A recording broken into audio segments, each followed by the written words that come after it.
El ser una estrella de rock que llena estadios y que mueve a miles de fanáticos es un sueño deseado por muchos, e Ian Watkins con mucho trabajo lo había conseguido, y para el año 2012 ya se codeaba con las bandas más grandes del género, girando por el mundo y viviendo de la música. Es así como a sus fanáticos ese mismo año les caería como un balde de agua fría la noticia de que su ídolo en realidad era un psicópata, enfermo, degenerado, y cualquier adjetivo negativo se le queda corto. Y todo esto por sus gustos bien peculiares. En este video vamos a conocer una historia que nadie se explica, y es que cómo se puede, estando en la cima del mundo, tirar todo por la borda por tener basura en el cerebro, ya que no es por justificar nada, pero no estamos hablando de un man ahí que intercambió mensajes picantes con una fan de 16 y que luego recapacitó y se dio cuenta que su edad no era la adecuada. No. Acá vamos a hablar de un man, que ya saben que me gusta ser neutral, pero que este tipo directamente se merece un reservado VIP, todo pago en el infierno. Y al enterarte de lo que hizo, vas a pensar lo mismo. Ian David Watkins nació el 30 de julio de 1977 en Gales, Reino Unido. Su infancia estuvo lejos del lujo, pero no del amor incondicional de sus padres, quienes al tener un solo hijo, todos sus esfuerzos se fueron en que no le faltase nada, por lo que Ian fue un niño feliz, y todo iba bien hasta el fallecimiento de su padre cuando tenía tan solo 5 años, y si ya a la familia le costaba pagar las cuentas, esto hacía todo más difícil. Es por ello que Elaine, su madre, empezó a buscar refugio en Dios, y 3 años después, ella rehizo su vida con John Davis, un ministro de la iglesia, quien se convertiría en el padrastro de Ian. Con John en casa, las cosas parecían volver a la normalidad. Ian era un niño bien aplicado y tenía facilidad para hacer amigos. Todo indicaba que su futuro estaba bien encaminado. De esta manera, cuando llegó a la secundaria, empezó a brillar ahora en lo artístico, participando en todo tipo de eventos, donde, por cierto, era la envidia de muchos, puesto a que todas las chicas se volvían locas por él. Y es que, hay que admitirlo, el man era guapo y desde muy joven aprendió cómo usar eso a su favor. Y durante esa época fue cuando conoció a Mike Lewis, un compañero con gustos musicales parecidos que terminaría siendo su amigo y más adelante su cómplice en una de las etapas más importantes de su vida. Para ese entonces, Ian ya vivía obsesionado con un sueño que lo consumía por dentro. Quería convertirse en una estrella de rock de talla mundial, de esas que llenan estadios y hacen historia. Imaginaba su música sonando más allá de Gales, cruzando el charco hasta Estados Unidos. Y aunque en ese momento sonara como el típico sueño adolescente medio fantasioso, Ian la tenía clara y con sus actos demostraría que no pensaba quedarse a esperar un golpe de suerte o a que le regalaran las cosas por ser bonitico. A sus 14 años, allá por 1991, Ian y Mike decidieron formar una banda de thrash metal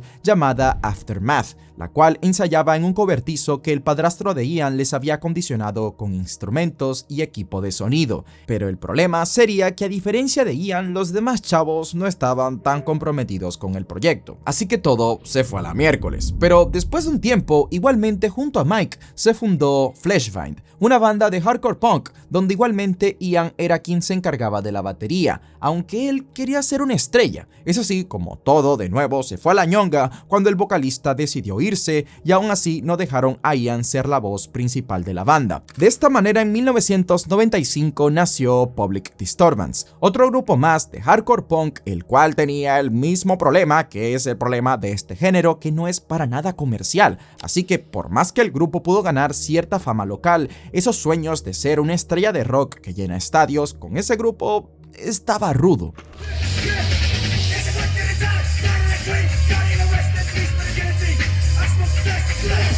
Viendo que por ese camino no iban a tener tantas groupies, en 1997 nació Los Prophets, una banda de rock alternativo con tintes de nu metal, que era lo que por ese entonces lo estaba petando, chaval. Y listo, pum, dentro de los próximos años la banda comenzó a cada vez sonar más en todo Reino Unido, y en serio no me funen por decir esto, pero sonaban bien.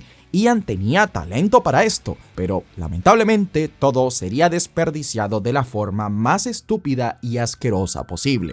Los primeros grandes escenarios que pisaron los Prophets fueron cuando actuaron de teloneros para bandas legendarias como Deftones y Linkin Park, algo que les abrió las puertas a festivales cada vez más grandes y todo parecía ir viento en popa, al menos desde afuera. Y es que a pesar de que cada vez se hacían más conocidos con el paso del tiempo, la convivencia diaria entre los miembros empezó a ser un infierno, y el causante de todo esto era Ian, a quien el poco éxito que había conseguido se le subió a la cabeza, haciendo que fuera revelando sus verdaderos colores. Ian Watkins creía sabérselas todas, es por ello que en sus primeras entrevistas aseguraba que él no iba a ser el típico artista que perdía la humildad y se dejaba arrastrar por los excesos de mujeres y de sustancias, que él procuraba mantenerse enfocado, cuidando su imagen y su energía, pero su palabra solo la cumpliría de la boca para afuera, puesto que se creía la última Coca-Cola del desierto, era soberbio y déspota con la mayoría de las personas que lo rodeaban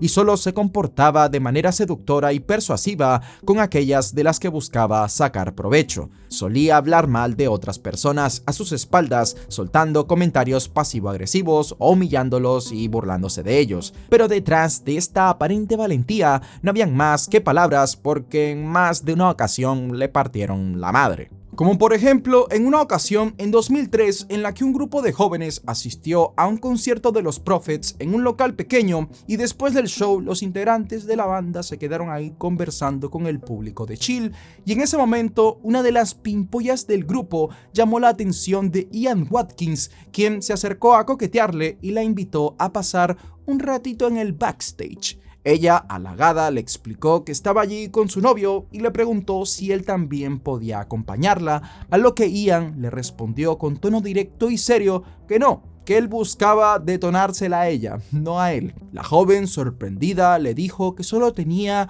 16 añitos, a lo que Ian se encogió de hombros y contestó que eso le importaba 3 kilos de verga.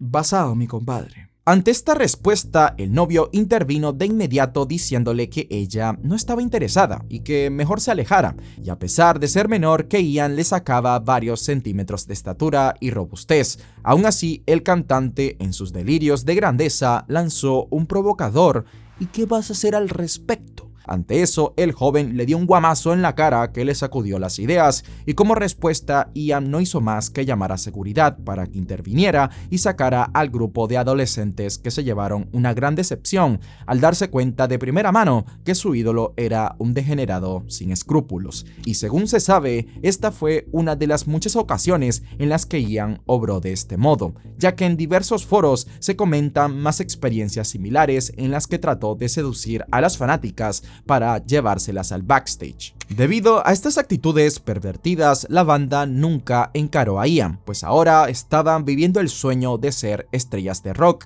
y les gustara o no, parte de ese éxito era por Ian, por lo que solo se limitaron a advertir a las más jovencitas de que por nada del mundo aceptaran la invitación de Ian al backstage y que se mantuvieran alejadas de él. Y es que, en realidad, a este punto, los demás integrantes estaban claros de lo mala persona que era Ian, pero ellos seguían junto a él porque lo veían como un socio o un compañero de trabajo, y su decisión de mantenerse unidos era cuestión únicamente de negocios, porque Ian constantemente ponía a prueba sus límites, básicamente se comportaba como una diva y trataba a los otros músicos como si fuesen sus empleados. Es así como solución para que no le terminaran sonándole una guitarra por la cabeza, que decidieron otorgarle su propio camerino exclusivo para que no compartiera el mismo espacio que el resto de la banda mientras giraban. Esta era la única forma de mantener las aguas tranquilas, y así en 2004 la banda se catapultó aún más gracias a su segundo álbum de estudio, consagrándose ahora sí como una banda que la gente iba a ver y no como un telonero decente con solo un par de canciones buenas.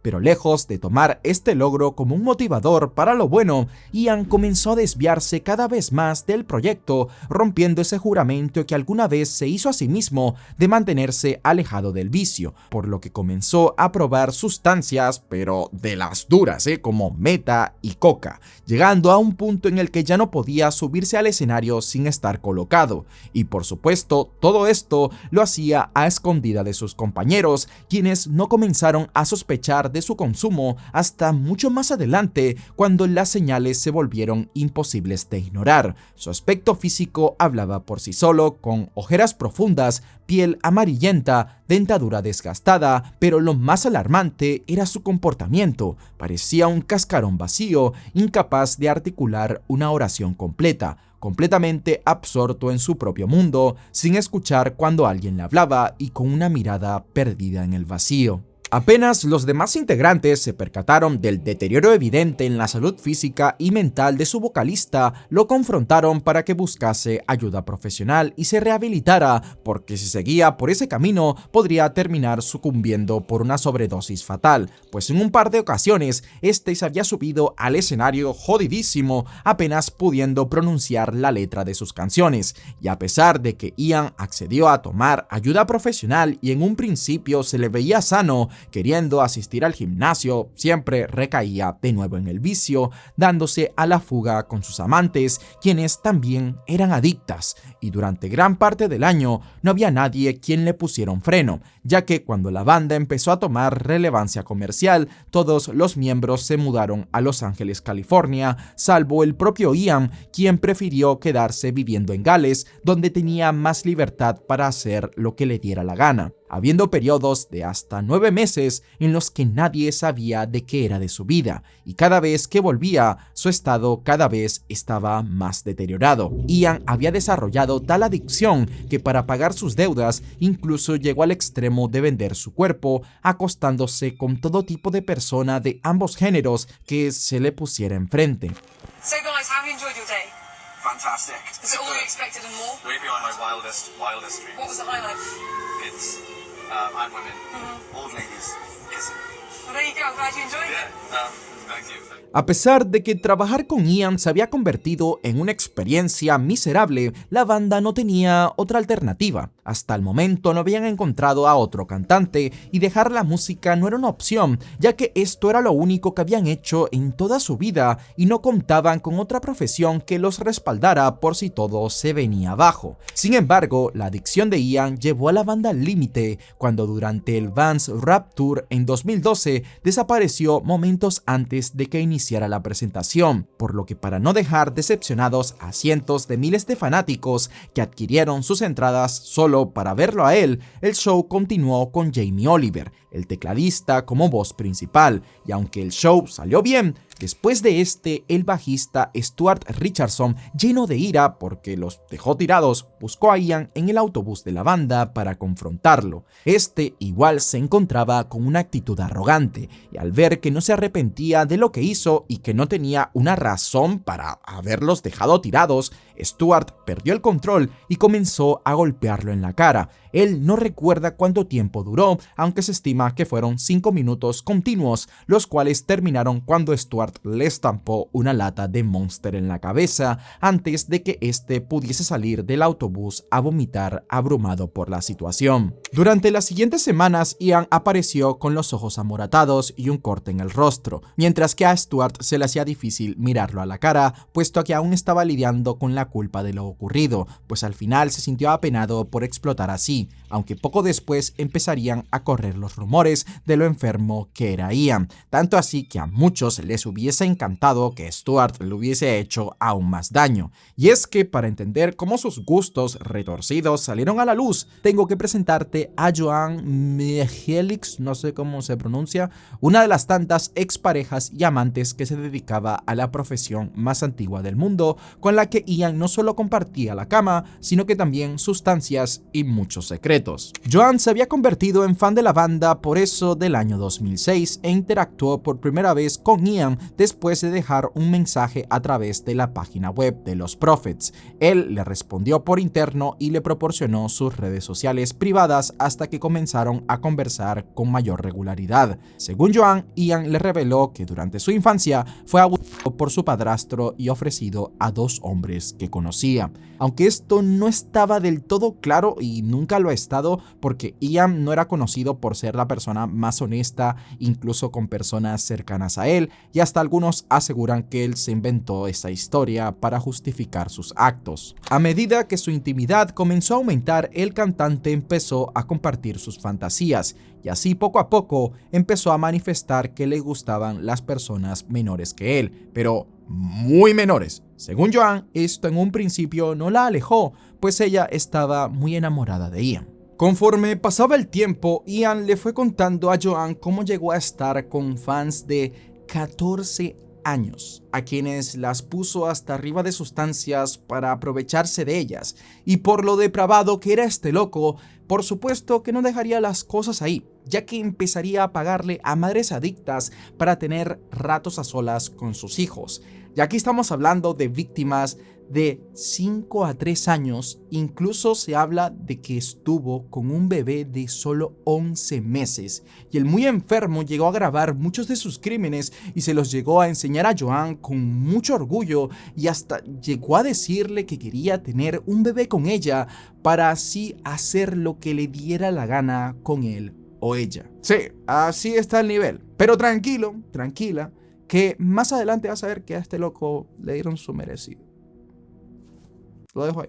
Mientras estaba bajo los efectos de estupefacientes, Ian le revelaba a Joan su lado más oscuro. Así, hasta llegaron a grabar un video juntos en el que los dos hablaban muy entusiasmados sobre cómo iban a secuestrar a sus próximas víctimas para luego quitarles la vida. Según Joan, más adelante, pues Ian la obligó a decir eso, y que hasta siguió con él para sacarle más información antes de revelárselo a la policía, cosa que sí hizo, pero que no iba a ser tarea fácil, ya que su primer reporte contra Ian Watkins data de diciembre de 2008, y mientras tanto el hombre siguió disfrutando de su fama durante años. Incluso en la comisaría llegaron a decirle a Joan que, dado el perfil del acusado, proceder con dicha denuncia iba a crear mucho revuelo en prensa, así que mejor que dejara las cosas así. Es decir, que para ellos el tipo era muy famoso como para acusarlo, aún así la mujer tuviese imágenes, videos, mensajes de todo tipo que ponían a Ian como un depravado, pero aún así la respuesta de la policía fue que si seguía con estas acusaciones le iban a poner a ella cargos por acoso. Joan no lo podía creer, y es que a pesar de sus esfuerzos la tildaban como la exnovia vengativa con problemas mentales. Además, su pasado como amiga de la noche hizo que la policía le creyera aún menos, por lo que viendo esto, Joan se puso en contacto con la madre de un bebé de 1 año, quien había recibido dinero de Ian para ya saben qué, y la idea era hacer una denuncia en conjunto, pero la mujer dijo que tenía miedo de actuar, hasta que finalmente, cansada, Joan denunció sola, pero más tarde la madre llamó a la policía para decir que todo era mentira. Para este entonces, Ian ya sabía lo que planeaba su amante, por lo que empezó a burlarse de ella, asegurándole que él iba a salir impune de todos los crímenes que llevaba cometiendo, incluso contándole que su abogado era el mismo de Puff Daddy y que nunca pisaría una cárcel. Tengamos en cuenta que estamos en 2012 y todo el tema de las locuras de Diddy explotó en 2024, pero seguramente Ian, al compartir los mismos gustos, sabía cositas y estaba interesado en toda la red del rapero. Viéndose entre la espada y la pared, Joan, por falta de evidencias, terminó por enseñarle a la policía más imágenes y todo el material ilegal que pudo extraer de Ian, pero en lugar de procesarlo a él, terminaron acusándola a ella por posesión de dicho material. Sí, ¿en qué mundo? Y aún así las autoridades se negaban a procesar al cantante, de quien no se sabe la cantidad de víctimas exactas, pero este ya contaba con denuncias de otras 5 personas más, incluyendo a una ex fanática australiana que igualmente fue ignorada por las autoridades galesas. No obstante, la suerte de Ian Watkins se acabaría el 21 de septiembre de 2012, y no sería por este tema de sus gustos retorcidos, sino que la policía recibiría un llamado en el que aseguraban que el cantante poseía sustancias ilegales en su domicilio, por lo que se procedió con una orden de registro. En este operativo se incautaron varios ordenadores, discos duros y dispositivos electrónicos cifrados y encriptados que pasaron a ser revisados con mayor detenimiento, así como una cantidad considerable de drogas duras. Se descubrió que la contraseña de su laptop era Megalols. Al analizar el contenido de los aparatos, se descubrió no solo una serie de conversaciones relacionadas con la compra y uso de narcóticos, sino que también se halló una cantidad de al menos 90 fotografías de contenido comprometedor con niños y animales protagonizados por Ian. Estas se encontraban dentro de una carpeta llamada iFoKids. No voy a traducir eso. Y si ya esto resulta repugnante de por sí, también se hallaron conversaciones que rayaban en lo demoníaco de Ian hablando con madres jóvenes buscando el mejor precio para que le vendieran a sus hijos. Y en estas conversaciones también se reveló que quería privar de su existencia a uno de 10 meses, por lo que sí, finalmente, la basura esta había sido atrapada, ya que 100% si no le ponían un freno, quién sabe cuántas vidas más hubiese traumado para siempre. El daño pudo haber sido menor porque Joan reportó 8 veces a Ian durante 4 años a 4 autoridades diferentes. Y aún así, a pesar de sus esfuerzos, ha sido criticada por muchos porque hay pruebas de que ella alentaba a Ian a llegar a nuevos niveles de perversión, y por eso este llegó a acostarse con travesaños, asumiendo un rol pasivo y 1000 cosas más que no quedaron claras y que tampoco quiero enterarme, pero que sí eran bien retorcidas.